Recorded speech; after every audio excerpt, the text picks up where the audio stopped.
नमस्कार, मी काजल स्वागत करते अजून एक आपल्या नवीन व्हिडिओमध्ये। तर आज आपण फोरटक्स ब्लाउज विथ 30 साइजचा तोही अगदी सविस्तर कटिंग आणि स्टिचिंग दोन्ही मी या व्हिडिओमध्ये दाखवणार आहे। तर खूपच सविस्तर दाखवेल, त्यामुळे हा व्हिडिओ थोडा मोठा होऊ शकतो। तर अगदी शेवटपर्यंत बघा। हा व्हिडिओ एकदा बघितला ना तर तुम्हाला ना इतकं सोपं वाटेल ना फोरटक्स ब्लाउज कसं शिवायचं, खूप सोपं वाटेल की हा रे किती सोपं आहे माझ्या पद्धतीने। कारण माझाही जसं कोणताही क्लास झालेला नाहीये, पण तुम्ही माझी पद्धत वापरली तर तुमच्याकडे कस्टमर नक्कीच येतील। आणि हे ब्लाउज सुद्धा माझ्या कस्टमरचे आहेत आणि ह्यांनी याच्या आधी सुद्धा माझ्याकडे भरपूर ब्लाउज शिवलेले आहेत आणि आता हे त्यांनी दुसरा ब्लाउज दिलेला आहे। तर चला आपण संपूर्ण कटिंग आणि स्टिचिंग या व्हिडिओमध्ये मी तुम्हाला दाखवणार आहे। तर बघा, मला इथं 2 ब्लाउज पीसचं कटिंग करायचं आहे, त्यासाठी मी इथं 2 अस्तर घेतलेले आहेत। तर 2 असू द्या 3 असू द्या, जर एकाच कस्टमरचे सेम ब्लाउज असतील तर ते सगळं सोबतच कटिंग करायला घ्यायचं। पहिल्यांदा एक करा नंतर एक करा असं करत बसायचं नाही, त्यामुळे होताच आपला टाइमही वाचतो आणि अस्तरचे कपडे स्मूथ असतात, त्यामुळे ते 3-4 ब्लाउज तरी सोबतच कटिंग करू शकतो आपण। तर बघू शकता एकावर एक मी दोन्ही ब्लाउज पीस अगदी व्यवस्थित ठेवलेले आहेत की दोन्ही सोबत कटिंग व्हावेत। आणि पुढच्या साईडनं खुली बाजू आहे, मी ज्या साईडनं बसली ती बाजू बंद आहे। ही एक गोष्ट कायम लक्षात ठेवायची की आपण ज्या साईडने बसतो ती बंद बाजू असावी, पुढच्या साईडनं खुली बाजू असावी। तर मी व्यवस्थित चेक केलं की हे बरोबर आहे का, ब्लाउज पीस बरोबर आहेत का, बघू शकता। तर आता हा 30 साईजचा ब्लाउज आहे। जरी 29 साईज असली ना तरी 30च साईज घ्यायची, जेणेकरून कपडा आपल्याला कमी नाही पडला पाहिजे। थोडा जास्त झाला तरी चालतो पण कमी झालेला चालत नाही। तर आता मी इथं सगळ्यात आधी पाठीमागचा भाग कटिंग करणार आहे। तर बघू शकता 30 साईजचा ब्लाउज आहे इथं। तर पाठीमागच्या भागासाठी मी इथं 14 इंच उंची टाकणार आहे। तर तयार उंची आहे 13 इंच, 1 इंच मी जास्त शिलाई मार्जिनसाठी टाकलेलं आहे। त्यानंतर रुंदी टाकायची। तर खालच्या साईडनं बघा, थोडासा मला दोन्ही ब्लाउज पीस करेक्ट वाटत नव्हते, खालीवर वाटत होते, त्यामुळे खालच्या साईडनं सगळ्यात आधी मी सरळ एक लाईन ड्रॉ करून घेणार आहे आणि त्याच्यानंतर तिथून वरती मग मी 14 इंचावरती उंची टाकणार आहे। बघू शकता किती फरक पडला, लगेच कमी जास्त होऊन जातं। तर त्यानंतर मी इथं रुंदी टाकणार आहे। तर 30चा 14 भाग 7.5 इंच 8 घेऊन टाकायचं आणि 2 इंच शिलाई मार्जिन, 10 इंच रुंदी इथं मी घेतलेले आहे। त्यानंतर गळा रुंदी घ्यायची आहे 2.5 इंच, त्यानंतर शोल्डर घ्यायचा आहे 5.5 इंच, बघू शकता व्यवस्थित शोल्डर घ्यायचा 5.5 इंच। जर जास्त कमी वाटत असेल तर 5.25 घेतला तरी चालतं, पण 5.25 पेक्षा जास्त वाढवायचं नाही। त्यानंतर पाठीमागील गळ्याची उंची घेणार आहे। तर पाठीमागच्या गळ्याची उंची आहे 4.5 इंच, बघू शकता। तर कमी आहे कारण की डिझाईन आपल्याला इथं तयार करायची आहे। त्यानंतर पाठीमागच्या गळ्याला गोलाकार देऊन घ्यायचा व्यवस्थित, बघू शकता अशा प्रकारे गोलाकार द्यायचा। एकदम सावकाश हे काम करायचं, घाई गडबड करायची नाही। त्यानंतर मुंडा आहे 6 इंच, बघू शकता मुंडा घेतलेला आहे 6 इंच। तिथून पुढे आता आपल्याला रुंदीचे जे पॉईंट आहेत ते जोडून घ्यायचे आहे। तर बघा, आपला इथं पाठीमागच्या भागासाठी पूर्ण बॉक्स इथं ड्रॉ केलेला आहे। तर आता पाठीमागच्या भागासाठी मुंड्याला गोलाकार देण्यासाठी 1.5 इंच घ्यायचं आणि 1.5 इंचावरती मुंड्याला व्यवस्थित असा गोलाकार देऊन घ्यायचा, बघू शकता अशा प्रकारे। ठीक आहे, व्यवस्थित असा गोलाकार देऊन घेतला। त्यानंतर बघा, आता आपल्याला इथे एक डिझाईन तयार करायची आहे पाठीमागच्या साईडला। तर त्यासाठी काय करायचं, कस्टमरनं जशी सांगितली तशी आपल्याला इथं डिझाईन घ्यायची आहे। तर खालच्या साईडनं मी 4 इंच सोडणार आहे, बघा अशा प्रकारे 4 इंच सोडणार आहे आणि वरच्या साईडनं गळ्याच्या तिथे 1 ते 1.5 इंच सोडून द्यायचं। बघा मी 1 इंच सोडलेलं आहे। जिथं आपण 4 इंच सोडले तिथून पुढे ज्या ब्लाउजचं किती आहे पहिल्यांदा ब्लाउजचं चेक करायचं, ब्लाउज जसा मापाचा असेल तसा। तर इथं 4 इंचावरती रुंदी आहे, बघा एक शेप द्यायचा आहे, त्यासाठी आपल्याला इथं 4 इंचावरती मी इथं रुंदी घेतलेली आहे आणि जिथे 4 इंच रुंदी घेतली तिथून वरती 2.5 इंचावरती एक अशी लाईन ड्रॉ केली आणि आता अशा प्रकारचा एक आपल्याला शेप द्यायचा आहे। बघा असा शेप खूप जास्त ट्रेंडिंगमध्ये चाललेला आहे आणि कस्टमर जशी सांगेल तसं आपल्याला करावं लागतं। तर मला थोडासा छोटा वाटला म्हणून मी खालच्या साईडनं अजून एक कमी लाईन घेतलेली आहे।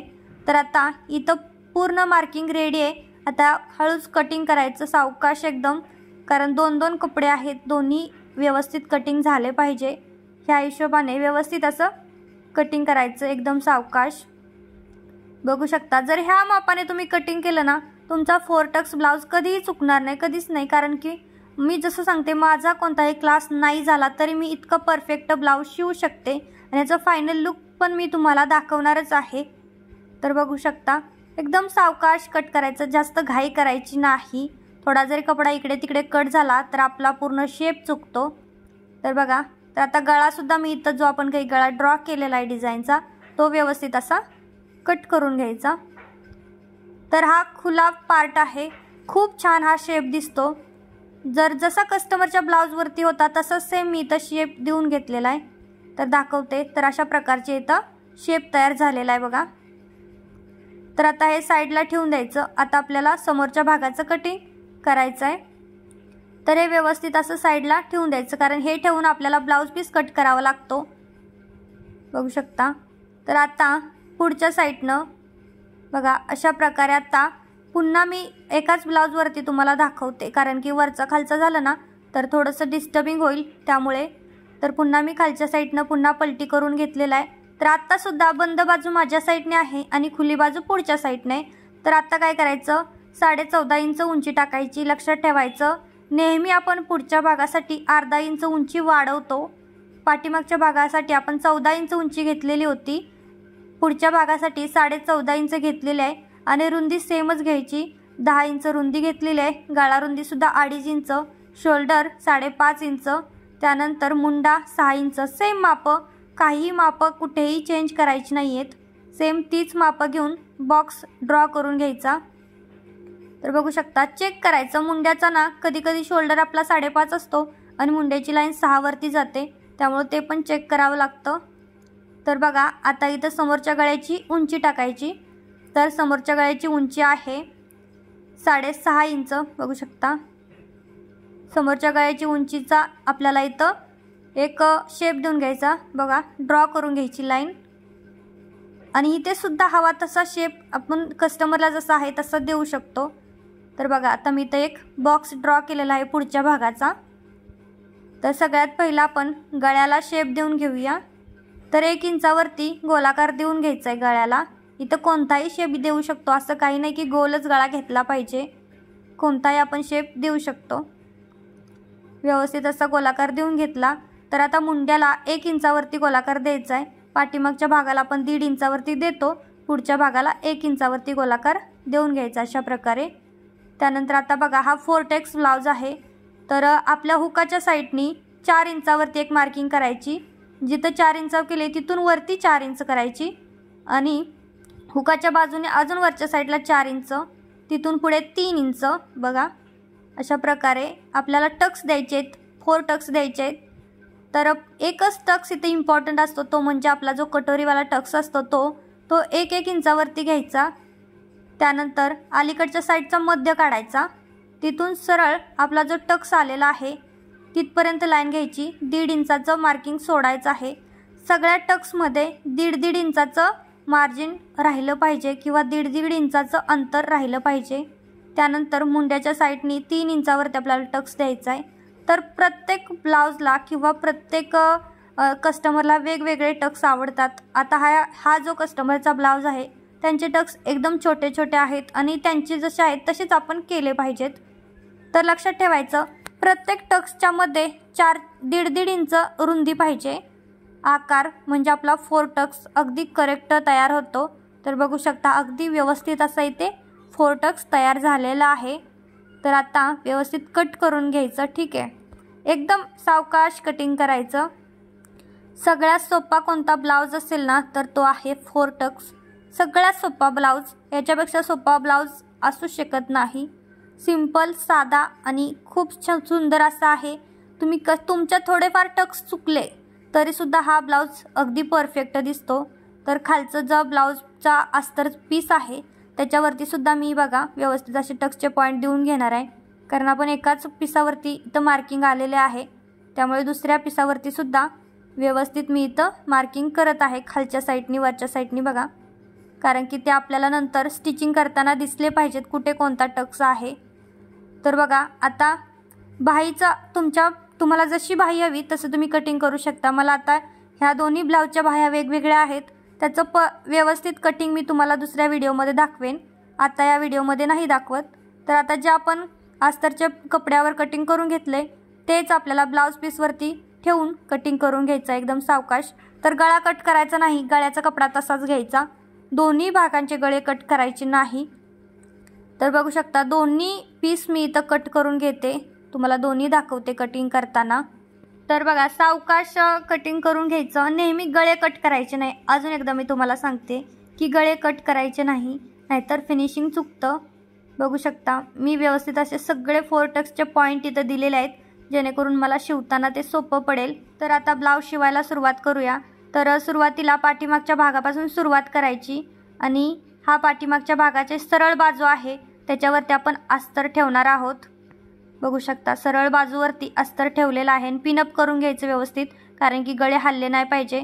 तर इथे मी इथं डिझाईन केलेली आहे, मी बुकरम वगैरे वापरणार नाही। सगळ्यात आधी मी इथं आपला जो काही गळा आहे शेप आहे तो मी सगळ्यात आधी इथं व्यवस्थित त्याचं फिनिशिंग करून घेणार आहे किंवा स्टिचिंग करून घेणार आहे आणि गळ्याला मी पट्टी लावणार आहे। तुम्हाला हवा असेल तर तुम्ही इथे बुकरमच्या सहाय्याने पण हा जो काही डिझाईन आपण शेप तयार केला आहे तो करू शकता, पण मी सांगेन शक्यतो ब्लाऊज पिसानेच करा, फिनिशिंग छान येतं। बुकरम जरी वापरला तरी पण इतकं मला फिनिशिंग पटत नाही किंवा दोनदा कामं वाढतात, त्यापेक्षा सरळ ह्या पद्धतीने करायचं। तर बघा आता मी इथं आतला जो काही कपडा आहे ना तो कट करून घेणार आहे। अशा प्रकारे व्यवस्थित शिलाई मारता सुद्धा येते आणि फिनिशिंग चुकत नाही। मला पर्सनली ही ट्रिक जास्त आवडते बुकरम वापरण्यापेक्षा। डायरेक्ट ब्लाऊज पिसाच्या अस्तरनेच हा गळा किंवा हा शेप देऊन घ्यायचा। बघा आता व्यवस्थित मी कट केलं। आता काय करायचे, छोटे छोटे गट्स द्यायचे, जेणेकरून हा अस्तर आहे तो आतल्या साईडला इझिली पलटी होईल। बघा सावकाश कट द्यायचे, धागा नाही तुटला पाहिजे, नाहीतर तिथंच तो ब्लाऊज उसकटेल। तर बघा एकदम सावकाश कट्स देऊन घ्यायचे। आणि आता काय करायचं, आता वरती आपण ज्या काही पिना लावल्यात त्या पिना पहिल्यांदा काढायच्या आणि हा अस्तरचा कपडा आतल्या साईडला ढाकायला यायचा, म्हणजे ब्लाऊजच्या उलट्या बाजूला। बघू शकता अशा प्रकारे। तर अशाच प्रकारे कधी कोणताही शेप द्यायचा असेल ना तर करा। बुकरम वापरल्यानंतर होतं काय सांगते, शेपसुद्धा थोडाफार चुकतो आणि महत्त्वाचं म्हणजे बुकरमवरती कटिंग करा, ते शेप द्या, नंतर अजून अस्तरचा कपडा घ्या त्याच्यावरती शेप द्या, 4 कामं वाढत राहतात, त्यापेक्षा ते न केलेलंच बरं आहे। अशीच पद्धत मला सोपी वाटते। तर आता काय करायचं, आतल्या साईडने पलटी केल्यानंतर दाब शिलाई द्यायचे कडेकडेने आपल्या शेपला। सगळ्यात आधी शेप व्यवस्थित काढून घ्यायचा, शेप चुकणार नाही याची काळजी घ्यावी लागते। तर बघा आणि एक गोष्ट लक्षात ठेवायची, अस्तरचा जो पीस आहे नाही तो वरच्या साईडला दिसला नाही पाहिजे। एकच गोष्ट लक्षात ठेवायची, वरचा जो ब्लाऊज पीसचा कपडा थोडासा आतल्या साईडला गेला तरी चालेल, पण अस्तरचा कपडा वरच्या साईडला नाही दिसला पाहिजे। तर इथं तुम्हाला हवा असेल तर लेस वगैरे लावून तुम्ही इथं ह्या शेपला डिझाईन करू शकता, पण प्रत्येकाची आवडीनिवडी वेगळी असतात। आता ह्या कस्टमरने सांगितले कोणतीही लेस लावू नका किंवा कोणतीही नॉड लावू नका, त्यांना आवडतच नाही। त्यांच्या मागच्या ब्लाऊजलाच मी माझ्या मनाने लेस लावली होती आणि दिसायला सुद्धा खूप छान दिसत होतं, तरी पण त्यांना ती लेस आवडली नाही। त्या बोलल्या की मला लेस नको होती, तुम्ही का लावली लेस? तर उगाच लेस लावायची नाही, तर मी इथं लेस वगैरे काही लावणार नाही, त्यांना आवडत नाही। तर बघा व्यवस्थित असा किती छान हा शेप दिसतोय। जर तुम्ही बुकरमने केला असता तर इतका खास दिसला नसता जसा की आत्ता दिसत आहे। त्यामुळे शक्यतो असा शेप तुम्ही पण काढून घ्यायचा ब्लाऊजचा। आणि पुढच्या साईडला म्हणजे गळ्याच्या साईडला वरच्या साईडला जो आपण ठेवलेला आहे तिथं डायरेक्ट पायपिंग केलं किंवा पट्टी लावली तरी चालतंय। तर आता आपण इथं गळा स्टिच करून घेऊया। बघू शकता अशा प्रकारे गळा व्यवस्थित स्टिच करून घ्यायचा, म्हणजे तो गळा आणि आपलं मेन फॅब्रिक आणि अस्तरचा कपडा सुटणार नाही यासाठी मी एक शिलाई देऊन घेतलेली आहे, कारण की इझिली मग आपल्याला इथं पट्टी किंवा पायपिंग करता येईल जसं हवं असेल तसं। तर आता काय करायचं, जे साईडनं आहे ना बघू शकता मी एक पट्टी काढून घेणार आहे आणि पट्टी लावणार आहे। हवं असेल पायपिंगही केलं तरी चालेल, पण कस्टमरच्या ब्लाऊजलाच आधीच पट्टी आहे त्यामुळे इथं मी पट्टीच लावणार आहे। तर बघा पट्टी लावताना काय करायचं, एक 1.5 इंचाची पट्टी घ्यायची, डबल फोल्ड करायची। तर बघा 1.5 इंचाची पट्टी घ्यायची, डबल फोल्ड करायची अशा प्रकारे आणि मग स्टिच करून घ्यायचं। एका साईडनी शिलाई द्या मग ती पलटी करा, ही भानगड करत बसायचं नाही। बघू शकता अशा प्रकारे 1/2 इंच शिलाई मार्जिन ठेवत कडेकडेने एक शिलाई द्यायची, पण थोडं सावकाश करायचं असं मी सांगेन। जास्त घाई केली ना तर गळ्याचं फिनिशिंग हे सगळ्यात महत्त्वाचं असतं, की गळे कसे आपण व्यवस्थित करतोय तेच महत्त्वाचं असतं। त्यामुळे मग कस्टमरवरती सुद्धा इम्प्रेशन पडते की हां हिने खूप छान केलं आहे आणि नेक्स्ट टाईम आपल्याकडे ते स्टिचिंगसाठी देतात। तर एकदम सावकाश द्यायची शिलाई। तर बघा व्यवस्थित अशी पट्टी लावून झालेली आहे। आता एक दाब शिलाई द्यायची, म्हणजे जी आपली पट्टी आहे त्या आतल्या साईडला पलटी होईल आणि छोटे छोटे आतल्या साईडनी कट्स पण द्यायचे, म्हणजे लवकर आतल्या साईडनी व्यवस्थित पलटी होते। तर बघा आता आतल्या साईडनी पलटी करायची आणि अजून एक दाब शिलाई द्यायची आहे कडेकडेनी। एकदम सावकाश अशी दाब शिलाई देऊन घ्यायची। तर जास्त जर जाड झाला ना कपडा तर थोडंफार मशीनच्या खाली ना धागा तुटायची शक्यता असते। तर माझं सुद्धा इथे थोडंसं पट्टी मला जाड वाटत होती। तर बघा एकदम कडेकडेने सावकाश आपल्याला इथे दाब शिलाई द्यायची आहे। व्यवस्थित कपडा पकडत पकडत मग दाब शिलाई देऊन घ्यायची। तर दाब शिलाई दिल्यानंतर अजून एक साईडनी शिलाई द्यायची, म्हणजे आपली पट्टी आहे ना ती हलणार नाही। अजून पाऊण इंच मार्जिन ठेवायचं आणि कडेकडेनी अजून एक शिलाई द्यायची, म्हणजे पट्टी एकदम जाम बसते, अजिबात निसटत नाही। तर बघा इथं आपल्या गळ्याचं व्यवस्थित असं फिनिशिंग झालेलं आहे। आता खालच्या साईडनं एक शिलाई द्यायची गळ्याच्या। बघा आपण कटिंगच व्यवस्थित केलं ना तर शिवताना काहीच प्रॉब्लेम येत नाही, एकदम सावकाश। आणि आता खालच्या साईडला सुद्धा आपल्याला पट्टी लावावी लागणार आहे, पण त्या आधी काय करायचं, मेन फॅब्रिक आणि अस्तर एकमेकाला जॉईंट करून घ्यायचे, म्हणजे ते हलणार नाही, किंवा नेहमीच जॉईंट करायचे, म्हणजे ते फिनिशिंगसाठी पण चांगलं दिसतं। आणि जो एक्स्ट्रा कपडा आहे अस्तरचा कपडा तर नसतो एक्स्ट्रा, पण ब्लाऊज पीसचा जो कपडा आहे तो आपण नेहमी थोडा एक्स्ट्रा कटिंग करत असतो, त्यामुळे तो आपल्याला कट करावा लागतो। तर बघा अशा प्रकारे आता इथे मी कडेकडेनी शिलाई देऊन घेतलेली आहे। तर आता इथं पूर्ण पार्ट रेडी झाला आहे। आता फक्त खालच्या साईडला पट्टी लावायची आहे आपल्याला कमरेच्या बाजूला। तर सगळेजण बहुधा हातशिलाई करतात कमरेच्या पट्टीला, पण मी नाही करत हातशिलाई, कारण की ना आपण जेवढं हातशिलाई वगैरे करू ना, मला तर वाटतं की हातशिलाई न करण्यापेक्षा असंच चांगलं दिसतं। हातशिलाई केलं तरीही चांगलं दिसतं, पण मी नाही करत हातशिलाई, कारण धागा एवढा काही वरच्या साईडने दिसत नाही, किंवा असं वाटतही नाही की तिथं कोणती टिप वगैरे दिली, त्यामुळे मी इथं हातशिलाई नाही करत कमरेच्या साईडला। तर बघा खालच्या साईडनं एक पाऊण इंचाचं मार्जिन सोडत मी पट्टी पट्टीसुद्धा मी डबल फोल्ड केलेली आहे आणि डायरेक्ट लावून घेते, कुठेही तिला सिंगल साईडला फोल्ड वगैरे करून शिलाई वगैरे दिले नाही आहे। तर आता दाब शिलाई देऊन घ्यायची, अशा प्रकारे एकदम सावकाश दाब शिलाई देऊन घ्यायची।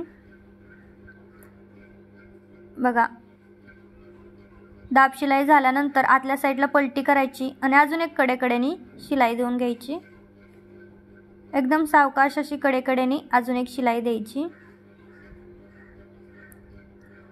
आणि त्याच्यावरून पट्टी आपली निघू नये म्हणून एक शिलाई अजून द्यायची। तुम्ही मोठी रफ शिलाई दिली आणि हात शिलाई केलं तरी चालेल, मी इथं काही हात शिलाई वगैरे करत बसत नाही, मी डायरेक्ट शिलाई देऊन घेते मशीनवरतीच। आणि कसं असतं कस्टमरच्या चॉईसनुसार, कोणाकोणाला चालतं, कोणाकोणाला हातशिलाईच चालते। जर त्यांनी सांगितलं हातशिलाईच कर तर हातशिलाई करायची। तर आता आपल्याला टक्स द्यायचे, तर आपण इथं शेप केलेला आहे ब्लाऊजला मागच्या साईडला, त्यामुळे छोटे छोटे टक्स द्यायचे, जास्त मोठे टक्स द्यायचे नाही, छोटे टक्स द्यायचे। तर बघा एकदम छोटे असा टक्स मी इथं दिलेला आहे, दोन्ही साईडला व्यवस्थित टक्स देऊन घ्यायचे, एकदम सावकाश असे। तर इथं पाठीमागचा पूर्ण भाग आपला इथं रेडी झालेला आहे, बघू शकता। आणि आपला गळासुद्धा किती छान दिसत आहे आणि फिनिशिंग महत्त्वाचं खूप छान दिसतंय, बघू शकता। आपला पूर्ण इथं पार्ट रेडी झालेला आहे पाठीमागचा। तर आता आपण पुढचा भाग स्टिच करून घेऊया। तर माझ्या पद्धतीने जर तुम्ही हा 4 टक्सचा पुढचा भाग रेडी केला, तुमचं कस्टमर नेक्स्ट टाइम तुमच्याकडे येणारच लिहून घ्या। तर काय करायची ते सुद्धा सेम तीच पद्धत, सरळ फॅब्रिक ठेवायचं, बघू शकता सरळ बाजूने ठेवलेलं आहे आणि त्याच्यावरती आपला अस्तरचा जो काय आपण कटिंग करून घेतले ते ठेवायचं आणि पिनअप करायचं व्यवस्थित, कारण की कपडा हलणार नाही। आता पहिल्यांदा गळाचा आपल्याला रेडी करून घ्यायचा आहे। तर पाऊण इंच शिलाई मार्जिन ठेवत आपल्याला पहिल्यांदा गळा रेडी करून घ्यायचा आहे। 4 टक्स ब्लाऊजसाठी हीच पद्धत तुम्ही वापरू शकता, खूप छान अशी पद्धत आहे। तर गळ्याला शिलाई दिल्यानंतर जो काही एक्स्ट्रा कपडा आहे तो कट करून टाकायचा, बघा अशा प्रकारे एकदम सावकाश असा कपडा कट करायचा।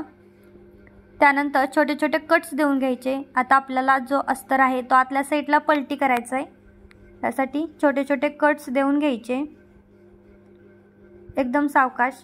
त्यानंतर खालच्या साईडनं सुद्धा आपल्याला शिलाई द्यायची आहे बघा। डबल डबल आपण इथे कामं करत बसणार नाही आहोत, पट्टी लावणार नाही आहोत। लावायची असेल तर लावू शकता। तर एकदम खालच्या साईडनं शिलाई दिलेली आहे। आता मधून हात घालायचा आणि हे उलटं करायचं बघा। एकदम सावकाश हे उलटं होतं, काहीच घाई किंवा काही चुकीचं सुद्धा होत नाही। तर आता करायचं आपल्याला दाब शिलाई द्यायची आहे गळ्याला। तर आपला गोल गळा इतका परफेक्ट गोल गळा येतो ना, अशा पद्धतीने केलं तर बघा। एकदम सावकाश अशी दाब शिलाई कडेकडेने द्यायची। इथे कुठल्याही प्रकारची पाइपिंग करायची गरज नाही ना, पट्टी करायची गरज नाही, काहीच नाही। आपला गळा इथं तयार झालेला आहे। आणि खालच्या साईडनं सुद्धा कमरेच्या साईडनं दाब शिलाई देऊन घेऊया। तर पुढच्या भागाला शक्यतो पट्टी लावायची, पट्टी नाही लावली ना पुढचा भाग थोडा हलका वाटतो, त्यामुळे लावली तरी चालतंय, नाही लावली तरी चालतंय। स्वतःचा ब्लाऊज असेल तर नाही लावलं तरी चालतंय। तर आता मधून हा ब्लाऊज कट करून घेऊया, 2 पार्ट आपण बघा। आधी मी गळ्याचं फिनिशिंग करून घेतलं, नंतर कट केले, लक्षात ठेवा। आणि त्यानंतर आता आपल्याला जे काही आपले 4 टक्स होते की नाही ते तसेच्या तसे आपल्याला 4 टक्स इथे देऊन घ्यायचे आहेत बघा। व्यवस्थित मी इथं लाईन ड्रॉ केलेल्या आहेत। तर सगळ्यात आधी हा ब्लाऊज आपल्याला पॅक करायचा आहे।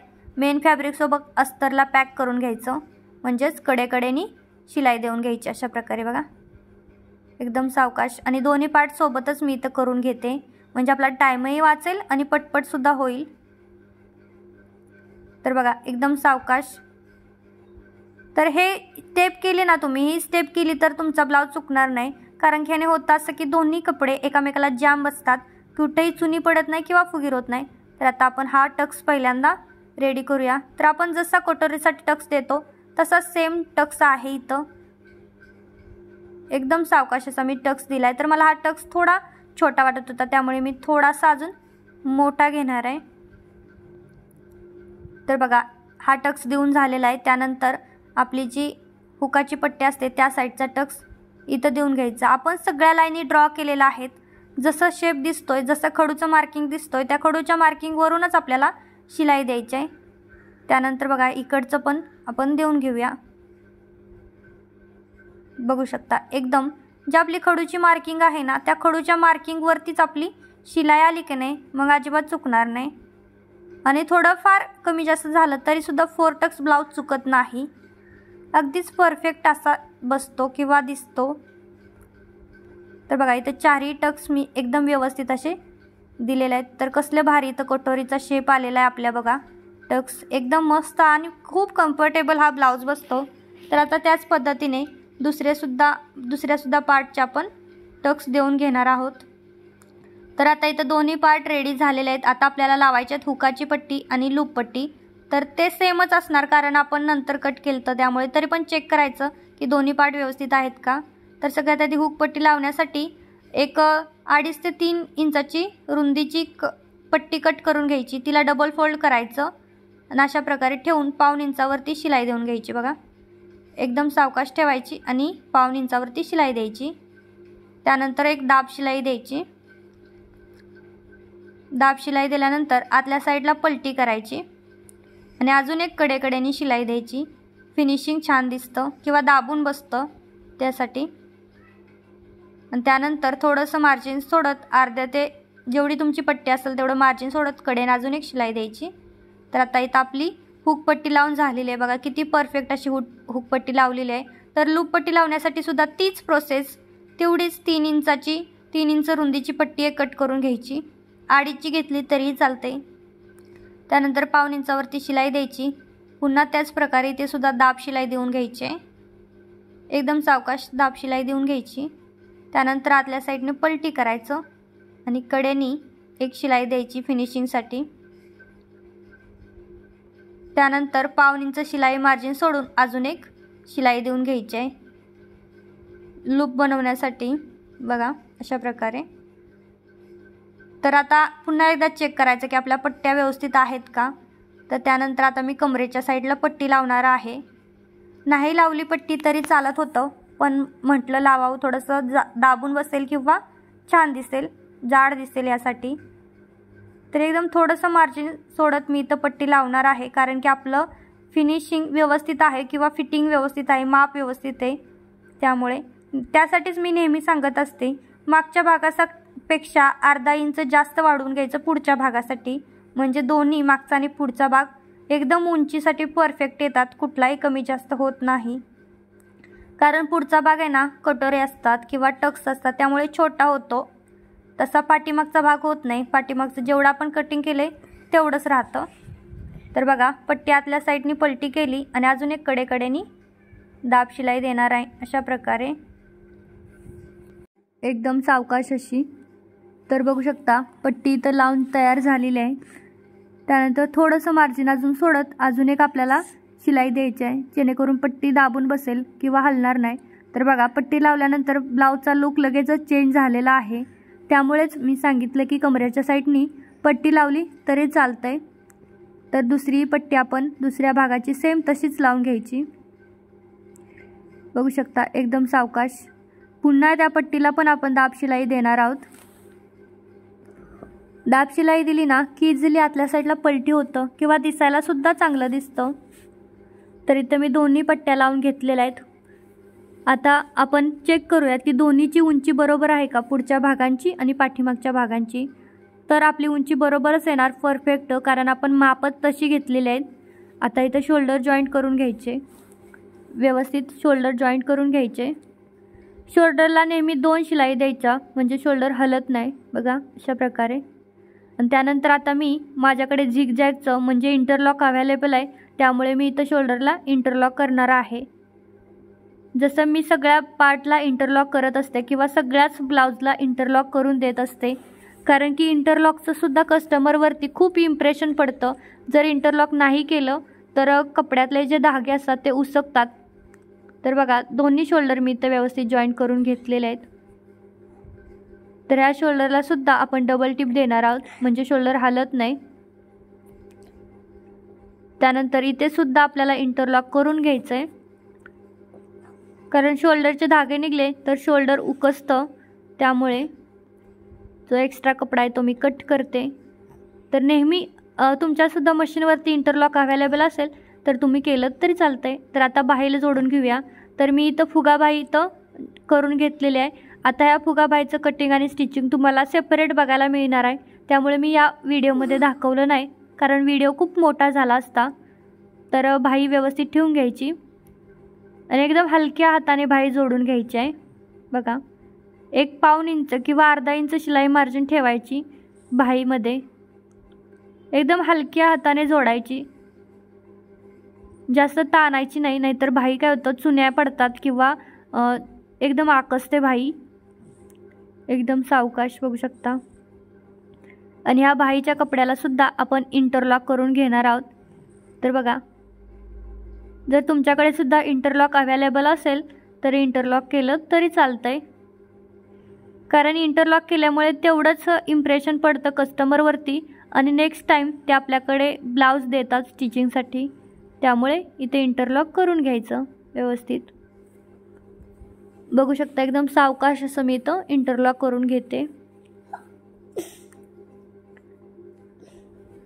तर इथं माझी पूर्ण बाही जोडून झालेली आहे. तर आता मी दुसरी बाही ह्याच पद्धतीने जॉईंट करून घेते. तर आता फिटिंग करायचं आहे. तर फिटिंग करण्याआधी काय करायचं, सरळ असतानाच सरळ ब्लाऊज करायचा, दोन्ही पार्ट व्यवस्थित जॉईंट करायचे आणि कडेने एक शिलाई द्यायची. बघा अशा प्रकारे, म्हणजे पलटी केल्यानंतर ना आतल्या साईडनं आपल्याला इंटरलॉक वगैरे करत बसायची गरज लागत नाही.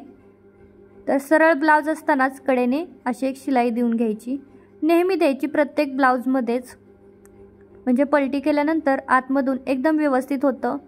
तर दोन्ही साईडनी मी इथं कडेनी शिलाई देऊन घेते. तुम्हाला दिसत असेल दोन्ही पार्ट, खालचा पार्ट वरचा पार्ट किती परफेक्ट आणि किती व्यवस्थित आहे. कुठलाही पार्ट कमी जास्त वगैरे झालेला नाही आहे. त्यामुळे तुम्ही सुद्धा माझ्यासारखंच कटिंग केलं तर तुमचंही चुकणार नाही. तर आता पलटी केला आहे ब्लाऊज आणि आता इथे फिटिंगचे पॉईंट द्यायचे. तर तुमचे जसे असतील तसे फिटिंगचे पॉईंट द्यायचं. तर बघू शकता मी इथं फिटिंगचे पॉईंट दिलेले आहेत आणि फिटिंगच्या पॉईंटवरून डायरेक्ट शिलाई देऊन घ्यायची आहे. तर 3-4 शिलाई द्यायच्या इथे, जेणेकरून एखादी फिटिंग जरी झाली तर कस्टमर लूज करू शकतो. त्यासाठी बघा, तर दोन्ही साईडने मी इथं 3-3 शिलाई देऊन घेणार आहे. एकदम सावकाश अशा 3-3 शिलाई देऊन घ्यायच्या आणि फिटिंग ब्लाऊज झाल्यानंतर इथे पूर्ण ब्लाऊजचं स्टिचिंग तयार झालेलं आहे किंवा पूर्ण ब्लाऊज शिवून रेडी झालेला आहे बघू शकता। तर आता इथं आपल्याला लूप्स तयार करायचे आहेत। मी मशीनवरतीच लूप तयार करते बघू शकता एकदम सावकाश। तुम्ही सुद्धा मशीनवरती लूप तयार केले तर चालेल, जास्त काही मेहनत नाही, फक्त त्रिकोणी आपल्याला इथं लूप तयार करायचे आहेत हुक बसवण्यासाठी। तर मला तर वाटतं मशीनवरतीच लूप चांगले दिसतात, कारण की हाताने लूप तयार केले ना ते इतकं परफेक्ट दिसत नाही किंवा हुक लांबतो। तर फायनली ब्लाऊज आपला स्टिच करून रेडी आहे आणि बघू शकता तुम्ही हे टक्स कसले मस्त असे टक्स दिसत आहे, 4 टक्स। आणि गळ्यासुद्धा बघा किती गोल असं फिनिशिंग आलेलं आहे आणि अजून एक काकेतले पार्टसुद्धा बघू शकता किती सरळ आलेलं आहे आणि आपला पाठीमागचा भागसुद्धा बघा एकदम छान असं फिनिशिंग दिसतंय। खालच्या साईडला पण काठाचा भाग वापरला आहे त्यामुळे खूपच मस्त दिसते आणि गळासुद्धा खूपच छान तयार झालेला आहे। तर फायनल लुक बघा ब्लाऊजचा कसा झालेला आहे। तर मागच्या साईडनं आपण हा असा आकार केला होता जो घातल्यानंतर छानच दिसेल, कारण की प्रत्येकाचं आपापलं असतं की किती खुला पाहिजे किती नाही पाहिजे। त्यानंतर मी स्लीव्समध्ये फुगाबाई शिवली होती बघू शकता। तरी माझ्यापेक्षा मोठी साईज आहे, माझी 29 साईज आहे, हा 30 साईजचा बरोबर ब्लाऊज असेल, पण मी शक्यतो थोडंसं माप जास्तच टाकत असते बरं का, कारण की नंतर काय होतं कमी जास्त होऊ शकतं। तर बघू शकता कसला मस्त असा इथे टक्स आलेला आहे, ह्या साईडला पण आणि ह्या साईडला पण कसले आपले मस्त 4 टक्स इथे लागलेले आहेत। आणि महत्त्वाचं म्हणजे बाह्या खूपच छान अशा स्लीव्ज झालेल्या आहेत, फुगाबाई लावलेली होती दोन्हीकडे। थोडंसं मोठं आहे पण महत्त्वाचं काय आपला की 4 टक्स, हा 4 टक्स तुम्ही बघू शकता किती प्रॉपर असा इथं 4 टक्स बसलेला आहे। आणि याचं पूर्ण कटिंग अँड स्टिचिंग मी तुम्हाला इथे या व्हिडिओमध्ये दाखवलेलं आहे, अगदी सविस्तर, काहीच कमी एकही पॉईंट मी इथं मिस केलेला नाही आहे। तर तुम्हाला याचं कटिंग अँड स्टिचिंग कसं वाटलं मला नक्कीच कमेंट करून सांगा। आणि आवडला असेल हा व्हिडिओ, युजफुल वाटला असेल तर लाईक करा, शेअर करा आणि आपल्या चॅनलला सुद्धा सबस्क्राईब करा। आणि नवीन नवीन ब्लाऊज मी असं स्टिचिंग कसे करायचे साध्या सोप्या पद्धतीने घरच्या घरी ते सुद्धा तुम्हाला पुढे सांगेन। त्यासाठी आपल्या चॅनलला नक्की सबस्क्राईब करून ठेवा, सोबतच बेल आयकॉन सुद्धा प्रेस करा। बाय।